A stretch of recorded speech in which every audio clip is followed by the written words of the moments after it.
Hello, hello, hello mga Daddy Loves! Welcome po sa aking munting vlog. Kung maaalala nyo, meron po tayong nakaraang video yung ating baby stag ay peringke, yung kanyang daliri at ginawan po natin siya ng paraan. Ang gamit po natin dyan ay masking tape lang po at mahigit isang linggo na rin po ang lumipas kaya kailangan na po natin tanggalin ang kanyang brace na inilagay natin sa kanyang daliring pingkaw o peringke. Ngayong araw nga po, inumpisahan ko ng baklasin yung masking tape na nakalagay sa kanyang paa at ang gamit po natin dyan ay kutsilyo para po madali po nating makalas po yung masking tape na nakapulupot sa kanyang brace. Ito, matapos natin matanggal at ayun na nga po, pinakita ko na nga po sa inyo ang paraan ko para bumalik po ang kanyang daliri sa normal na kanyang mga daliri, kasi kung titingnan mo natin at susumahin talaga napakapangit tingnan, kaya gawa po natin siya ng paraan at nang matapos nga po natin matanggal yung kanyang brace ay normal na po ang kanyang daliri.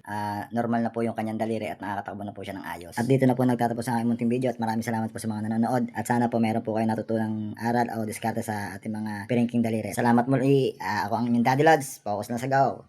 Peace out.